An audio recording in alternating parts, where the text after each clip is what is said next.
Hi hello నమస్తే welcome to Telugu one cinema. This is Divyashri. విక్రమ్తో కమల్ హాసన్ ఎలాంటి హిట్ని తన ఖాతాలో వేసుకున్నాడో అందరికీ తెలిసిందే. పాన్ ఇండియా లెవెల్లో రికార్డు కలెక్షన్స్ని సృష్టించడమే కాకుండా కమల్ ఫ్లాపుల పరంపరకి కూడా విక్రమ్ ముగింపు పలికింది. మరి ఈ మూవీకి నితిన్కి ఒక సంబంధం ఉంది.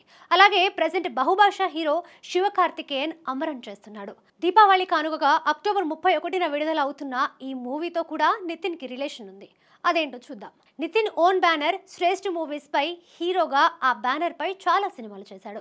అదే టైంలో అదర్ మూవీస్ హక్కులని కూడా పొంది సొంతంగా డిస్ట్రిబ్యూషన్ ని కూడా చేస్తున్నాడు. ఇక తమిళ సినిమాలైతే ఏకంగా శ్రేష్ఠ బ్యానర్ పైనే రిలీజ్ అవుతున్నాయి. ఈ కోవలోనే శ్రేష్ఠ మూవీస్ పై విక్రమ్ ని తెలుగునాట రిలీజ్ చేశాడు. అంతేకాదు భారీ లాభాన్ని కూడా పొందాడు. ఇప్పుడు అమరన్ ని కూడా తెలుగునాట రిలీజ్ చేస్తున్నాడు. ఈ విషయాన్ని శ్రేష్ఠ మూవీస్ అధికారికంగా ప్రకటించింది.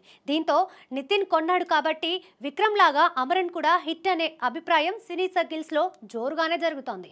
ప్రచార చిత్రాలు కూడా అందుకు ఊతమిస్తున్నాయి. ఇక నితిన్ సినిమాల విషయానికి వస్తే ప్రెజెంట్ రాబిన్ హుడ్ తమ్ముడు చేస్తున్నాడు. రాబిన్ హుడ్ కి వెంకీ కుడుముల దర్శకుడు.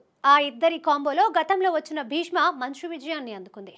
ఇక తమ్ముడుకి పవన్ వకీల్ సాబ్ ఫేమ్ వేణు శ్రీరామ్ దర్శకుడు.